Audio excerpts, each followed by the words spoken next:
नमस्कार दोस्तों, मैं सीताराम शर्मा हिंदी एंड संस्कृत क्लासेज में आपका स्वागत है। आज हम आपका कंपटीशन एग्जाम में हिंदी व्याकरण के पेपर का तरीका आपको बता रहे हैं। आप हमारे यूट्यूब चैनल को सब्सक्राइब करें ताकि अगली वीडियो का नोटिफिकेशन आपको मिल सके। तो चलिए शुरू करते हैं। प्रश्न नंबर पहला है, शुद्ध शब्द है। यहाँ पर जो शुद्ध शब्द है वो है श्रृंगार, यानी कंपटीशन एग्जाम में अनेक बार आता रहता है, तो इसको कैसे किस प्रकार से लिखा जाता है वो आपको यहाँ ध्यान देना है। दूसरा वाला है, निम्नलिखित में से सही वर्तने वाला शब्द है। ये भी अनेक बार आता है, तो इसमें जो सी वाला है ये बिल्कुल शुद्ध है। तीसरा वाला है, सही वर्तने वाला शब्द है। यहाँ पर आध्यात्मिक है वो बिल्कुल शुद्ध है, क्योंकि इसको इसी प्रकार से ऐसे लिखा जाता है। चौथा है, पाखंडी व्यक्ति के लिए उपयुक्त मुहावरा कौन सा है। तो यहाँ पर बगुला भगत, क्योंकि जो पाखंडी व्यक्ति होता है वो हमेशा बगुला भगत का कार्यक्रम सज्जन दिखता है, लेकिन वो बहुत ही चतुर और चालाक होता है। नंबर 5 वाला है, बाहें खिलना मुहावरे का सही अर्थ क्या होगा। तो यहाँ पर बाहें खिलना मुहावरे का सही अर्थ होता है बहुत खुश होना। प्रश्न छठा है, पक्षपातपूर्ण व्यवहार करना भाव की अभिव्यक्ति हुई है। इसमें आ जाएगा, अंधा बाटे रेवड़ी फिर अपनों को दे, क्योंकि जो अंधा व्यक्ति होता है वो अपने व्यक्ति को ही लाभ पहुंचाता है, यानी हर व्यक्ति अपने व्यक्ति को ही लाभ पहुंचाने की चेष्टा रखता है। प्रश्न 7वां है, कौन सा शब्द विदेशी नहीं है। यहाँ पर जो प्रवेश शब्द है वो तत्सम शब्द है, संस्कृत भाषा का शब्द है, जबकि फीस, टिकट और कूपन ये सारे के सारे विदेशी शब्द हैं। प्रश्न 8वां है, इनमें से किस वर्ग के सभी शब्द तत्सम है, यानी जो संस्कृत भाषा के शब्द होते हैं उन्हें हमेशा तत्सम कहते हैं। तो गोदूम और ग्रंथि ये संस्कृत भाषा के हैं, जबकि और में किसी में एक संस्कृत का है और एक हिंदी का है। प्रश्न 9, इनमें से किस वर्ग के सभी शब्द तत्सम हैं, यानी हमको इसमें भी संस्कृत भाषा के शब्द छांटना है। तो स्कंद और स्पर्श ये वाला हो गए तत्सम भाषा के। प्रश्न 10वां है, आसन आसन शब्द युग्म का सही अर्थ भेद है। तो आसन का अर्थ होता है बैठने की विधि, और आसन का अर्थ होता है निकट आया हुआ। प्रश्न 11वां है, शुचि सची शब्द युग्म का सही अर्थ क्या होगा। तो यहाँ पर आ जाता है, शुचि का अर्थ होता है पवित्र और सची का अर्थ होता है इंद्राणी। प्रश्न 12वां है, अवधि अवधि शब्द युग्म का सही अर्थ क्या होगा। तो यहाँ पर अवधि होती है वो होता है छोटी, अगर धी लगा दी वो होगा समय, जबकि जो बड़ी होती है अवधि वो एक भाषा का है, हिंदी की एक उपभाषा, उसको अवधि भाषा बोलते हैं। प्रश्न 13वां है, अच्छी कार्य व सेवा पर दी जाने वाली भेंट को क्या कहते हैं। तो अच्छे कार्य के लिए जो भी भेंट दी जाती है उसे कहते हैं पुरस्कार कहते हैं। ये शुद्ध और अशुद्ध में भी अनेक बार आता रहता है। प्रश्न 14वां है, जिस व्यक्ति का आचरण अच्छा हो उसे क्या कहते हैं। उसे सदाचारी कहते हैं। प्रश्न 15वां है, ऐसा रोग जो छूने से फैलता हो उसे क्या कहते हैं। तो ये वाला होता है वो संक्रामक रोग होता है, क्योंकि ये छूते ही और ये फैल जाता है। प्रश्न 16वां है, निम्न में से क्रिया विशेषण उपवाक्य है। तो जब बारिश हो रही थी तब मैं घर में था, क्रिया विशेषण, यानी क्रिया की विशेषता बताए जाने वाले शब्दों को क्रिया विशेषण कहते हैं। क्रिया विशेषण 4 प्रकार के होते हैं, कालवाचक, स्थानवाचक, रीतिवाचक और परिमाणवाचक। तो यहाँ पर जब बारिश हो रही थी तब मैं घर में था, ये कालवाचक है, क्योंकि जब बारिश हो रही थी तो कोई न कोई निश्चित समय था, सुबह, दोपहर या सायंकाल कभी भी हो सकता है, तो इसमें कालवाचक क्रिया विशेषण है। अगर नाम भी पूछ लिया जाता है कि क्रिया विशेषण कौन से, तो इसमें होगा कालवाचक क्रिया विशेषण। प्रश्न 17वां है, निम्नलिखित में से इच्छार्थक वाक्य है। यहाँ पर इच्छार्थक वाक्य होगा तुम्हारा मंगल हो। जो ए वाला है सौरभ को बुलाओ, ये आज्ञावाचक हो गया। बी वाला है तुम्हारा मंगल हो, ये हमेशा इच्छार्थक वाक्य हो गया। तुमने सुना होगा, ये संदेहार्थक हो गया। और आज महाविद्यालय में अवकाश है, ये संकेत वाचक हो गया। तो यहाँ पर पूछा गया इच्छावाचक है, तुम्हारा मंगल हो। प्रश्न 18वां है, झूठ मत बोलो, यह किस प्रकार का वाक्य है? तो ये नकारात्मक निषेधात्मक वाक्य यानी निषेध हो जाता है। तो यहाँ पर होगा निषेध वाचक उसे कहते हैं जो कोई काम करने के लिए मना कर देता हो, वहाँ हमेशा निषेध वाचक होता है। प्रश्नवाचक जो होता है उसमें क्या, क्यों, कैसे, कब इन शब्दों का प्रयोग किया जाता है। नकारात्मक शब्द होता है वहाँ पर कोई काम मना कर देता हो, जैसे मैं ये काम नहीं करूँगा या ये आम रास्ता नहीं है। विधिवाचक होता है जो विधा अनुसार जो प्रक्रिया निरंतर चलती रहती है, जैसे सूर्य पूर्व दिशा में उदय होता है, सर्दियों में सर्दी लगती है, गर्मियों में गर्मी लगती है, गंगा हिमालय से निकलती है। तो ये प्रकृति के द्वारा जो बनाई जो चीज होती है वो हमेशा अपना कार्य को निरंतर करती रहती है, उसे विधिवाचक कहते हैं। प्रश्न 19वां है, प्रत्येक तार के पते में कम से कम कितने शब्द होते हैं? तो प्रत्येक तार के पते में हमेशा कम से कम 2 शब्द होते हैं। प्रश्न 20वां है, जब कोई अधिकारी शासकीय कार्य के संबंध में कोई तार भेजता है तब उसे क्या कहते हैं? तो उसे शासकीय तार कहते हैं। शासकीय तार होता है कि जो कोई, यानी ये हमेशा जितने भी जो सरकारी कार्यालय होते हैं, कर्मचारी होते हैं, उन्हीं के काम में प्रयोग किया जाता है, इसे शासकीय तार कहते हैं। प्रश्न 21वां है, अत्यावश्यक, अप्रत्याशित तथा त्वरित कार्य के लिए किसका प्रयोग किया जाता है? ये अनेक बार आता रहता है कंपटीशन एग्जाम में, तो ये हमेशा इसका प्रयोग तार में किया जाता है। प्रश्न 22वां है, इनमें से कौन सा शब्द सर्प का पर्यायवाची नहीं है? यहाँ पर जो मराल शब्द है वो संस्कृत का यानी पर्यायवाची नहीं है, सर्प का पर्यायवाची नहीं है। व्याल उसका अर्थ सर्प होता है, अहिकार सर्प होता है, उरकार सर्प होता है, लेकिन जो मराल होता है उसका अर्थ सर्प नहीं होता। प्रश्न 23वां है, इनमें से किस वर्ग में सभी शब्द का सही अर्थ है? तो यहाँ पर हो जाएगा अध का अर्थ होता है पाप, जबकि प्रथा का अर्थ होता है रीति, पुष्कल होता है वो यानी होता है पवित्र, अवधि होता है वो सीमा नहीं होता, वो एक भाषा का नाम है। तो यहाँ पर सही अर्थ पूछा गया, अध का अर्थ होता है पाप। प्रश्न 24वां है, निम्न में से कौन सा विशेषण शब्द नहीं है?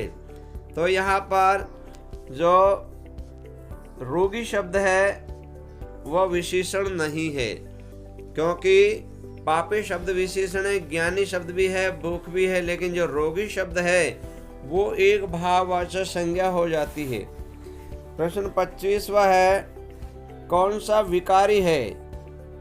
यानी शब्द होते हैं विकारी होते हैं, दूसरे होते हैं अविकारी। विकारी शब्द होते हैं वो 4 प्रकार के होते हैं, संज्ञा, सर्वनाम, विशेषण और क्रिया। जबकि अविकारी शब्द होते हैं वो भी 4 प्रकार के होते हैं, क्रिया विशेषण होते हैं, संबंध बोधक होते हैं, समुच्चय बोधक होते हैं और विस्मय बोधक होते हैं। तो यहाँ पर पूछा गया कि विकारी शब्द कौन सा है? तो विकारी शब्द 4 प्रकार के होते हैं, संज्ञा, सर्वनाम, विशेषण और क्रिया। तो इसका उत्तर होगा विशेषण। प्रश्न 26वां है, मैं अपना काम स्वयं करता हूँ, मेरी रेखांकित में कौन सा सर्वनाम है? यानी जहाँ पर स्वयं आ जाए, अपनापन आ जाए, तो वहाँ पर हमेशा निजवाचक सर्वनाम होता है।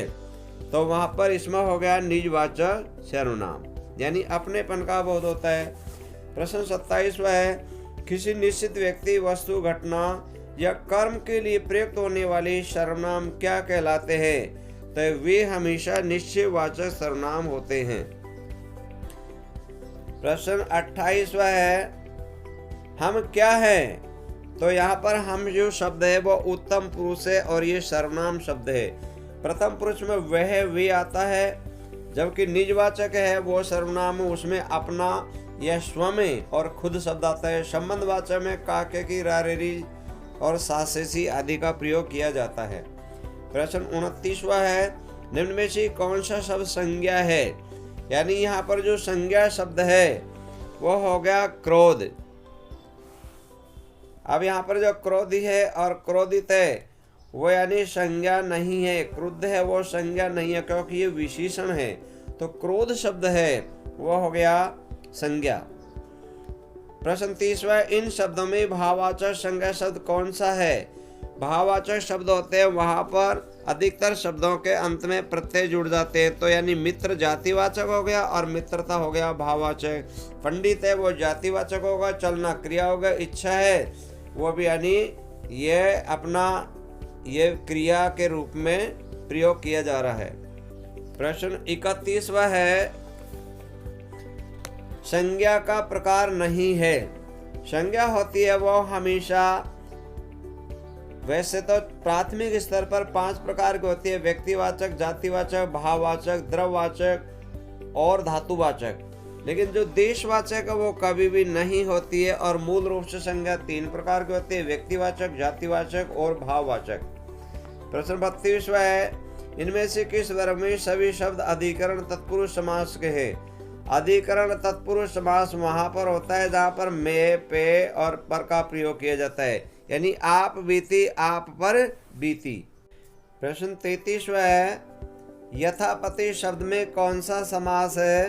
तो यहाँ पर इसमें होगा जहाँ पर उपसर्गों का प्रयोग हो जाता है वहाँ पर अव्ययी भाव समास होता है। तत्पुरुष समास में कारक के चिन्हों का लोप होता है। द्विगु समास होता है, प्रथम पद संख्या वाचक होता है। कर्मधारय समास होता है, इसमें विशेषण विशेष व उपमेय उपमान का बोध होता है। प्रश्न 34वां है, शपोला शब्द में मूल शब्द और प्रत्यय कौन सा है? तो यहाँ पर होगा सांप हो गया, इसमें मूल शब्द, और ओला हो गया, इसमें प्रत्यय हो गया। प्रश्न 35वां है, इनमें से किस शब्द में अक प्रत्यय नहीं है? तो यहाँ पर अक प्रत्यय देखो, चाल से चालक बनता है, पाल से पालक बनता है, और यानी यहाँ पर जो है जैसे जो बालक शब्द है वो हमेशा मूल शब्द है और कार से कारक बन जाता है। प्रश्न 36वां है, इनमें से किस शब्द में एरा प्रत्यय नहीं है? तो यहाँ पर एरा जो प्रत्यय है वो कमेरा में एरा है, सपेरा में एरा है, लेकिन सवेरा है ये मूल शब्द है, और ममेरा में भी, यानी कम से कमेरा, सांप से सपेरा, मम से ममेरा बनता है। प्रश्न 37वां है, रामायण शब्द का सही संधि विच्छेद होगा। ये भी कंपटीशन एग्जाम में अनेक बार आता रहता है। तो राम प्लस अयन बनेगा। हमेशा ध्यान देना दोस्तों, कहीं पर भी मूल शब्द के अंत में अगर ण होता है तो विच्छेद करते समय अधिकतर ण के स्थान पर न का प्रयोग कर देते हैं। तो यहाँ होगा, क्योंकि राम प्लस अयन, अयन का अर्थ होगा चरित्र, यानी राम का चरित्र है जिसमें, लेकिन अगर अयन करेगी तो अयन का कोई अर्थ नहीं होता है। प्रश्न 38वां है, अपेक्षा शब्द में कौन सी संधि है? तो जो अपेक्षा शब्द है उसमें गुण संधि है, क्योंकि यहाँ पर अप प्लस इच्छा होगी, विच्छेद करेंगे तो, क्योंकि ए की मात्रा, ओ की मात्रा और अर की ध्वनि वहाँ हमेशा गुण संधि होती है। प्रश्न 39वां है, यण स्वर संधि में निर्मित शब्द नहीं है। तो यहाँ पर यानी अभ्यावेदन, अभि प्लस आवेदन हो जाएगा, ये बिल्कुल सही है। और सी को ले लेते स्वागत, सु प्लस आगत होगा, यह भी बिल्कुल सही है। और स्त्री उपयोगी, स्त्री प्लस उपयोगी बिल्कुल सही है, लेकिन जो स्वाधीन है इसमें दीर्घ संधि है, स्व प्लस अधीन होगा, स्व प्लस अधीन हो जाएगा, क्योंकि ये दीर्घ संधि है, जबकि तीनों में यण संधि का प्रयोग किया गया है। प्रश्न 40वां है, किस शब्द में अति उपसर्ग लगा हुआ है? तो यहाँ पर अत्युत्तम, अति प्लस उत्तम, यहाँ पर विच्छेद करने से मालूम पड़ेगा, जबकि अंतर्यामी में नहीं है। अभ्युदय अभि उपसर्ग है, अध्यापक में यानी अधि प्लस आपक है। तो यहाँ पर पूछा गया कि अति किस में प्रयोग किया गया है, तो इसका विच्छेद होगा अति प्लस उत्तम। और अगर इसमें विच्छेद के माध्यम से संधि का नाम पूछ लिया जाता है तो यण संधि हो जाएगा। प्रश्न 41वां है, किस शब्द में आदि उपसर्ग नहीं लगा हुआ है? तो यहाँ पर जो आदि उपसर्ग है, आदि प्लस आदेश, इसमें आदि उपसर्ग है, और अधिपति है, इसमें भी आदि प्लस पति यानी आदि उपसर्ग लगा हुआ है। और अधिग्रहण में यानी अधि प्लस ग्रहण, इसमें भी अधि है, लेकिन अधोमुख इसमें नहीं है, क्योंकि अधे प्लस मुख हो जाता है। अगर इसमें विच्छेद पूछ लिया जाता है तो विसर्ग संधि हो जाती है अधे और विसर्ग मुख। प्रश्न 42वां, किस शब्द में अनु उपसर्ग नहीं लगा है? तो अनु जो उपसर्ग है, अनु प्लस इति यण संधि है, अनु प्लस ऐसण यण संधि है, और अनु प्लस ज्ञा इसमें भी है, लेकिन अनंत शब्द है, इसमें अनु उपसर्ग का प्रयोग नहीं हुआ है। प्रश्न 43वां है, भारत की स्थिति दूसरी है का भूतकालीन रूप होगा। यहाँ पर हमको भूतकाल का रूप बताना है, तो भारत में स्थिति दूसरी थी, क्योंकि था थे थी आ जाता है लेकिन दूसरी, लेकिन भारत में ऐसी स्थिति थी नहीं, भारत में स्थिति दूसरी थी, तो यहाँ पर ये वाला हो गया। प्रश्न 44वां, कागज का बहुवचन होता है। तो जो कागज शब्द होता है उसका बहुवचन हमेशा कागजात होता है। भाई कागजातों को समेट कर रख लो, तो ये बहुवचन का प्रयोग किया गया है। प्रश्न 45वां है, भारतीय शब्द का बहुवचन शब्द है। तो भारतीय का भारतीयों, यहाँ पर यह ध्यान देना है, ई की मात्रा बड़ी और ओ पर बिंदी का प्रयोग किया जाता है। प्रश्न 46वां है, निम्न में से कंज का पर्याय नहीं है। तो यहाँ पर जो कंज का पर्याय अरविंद होता है, नलिन होता है, पुंडरीक होता है, ये कमल होता है, यानी तो ये अर्क है, इसका आंकड़ा होता है, ये वाला नहीं है। प्रश्न 47वां है, निम्न में से कमल का पर्यायवाची है। तो जो कमल का पर्यायवाची अरविंद भी होता है, नलिन होता है, पंकज होता है, लेकिन तो यानी इसका उत्तर हो जाएगा उपयुक्त सभी के सभी हैं। प्रश्न 48वां है, गरिमा का विलोम है। तो जो गरिमा शब्द है उसका विलोम हो जाता है लघिमा, यानी विलोम पूछता है। और प्रेम निजता, यानी प्रेम का हो जाएगा निजता, और घृणा का हो जाता है प्रेम, और उजाला को हो जाता है अंधकार, तो यहाँ पर गरिमा को हो जाएगा लघिमा। प्रश्न 49वां है, स्थावर का विलोम होगा। स्थावर का विलोम होता है जंगम, यानी जंगम होता है जो जंग लग जाती है, स्थावर होता है जिसमें जंग नहीं लगती, जैसे सोना होता है वो स्थावर जंग नहीं लगती, लेकिन लोहा होता है उसमें जंग लग जाती है।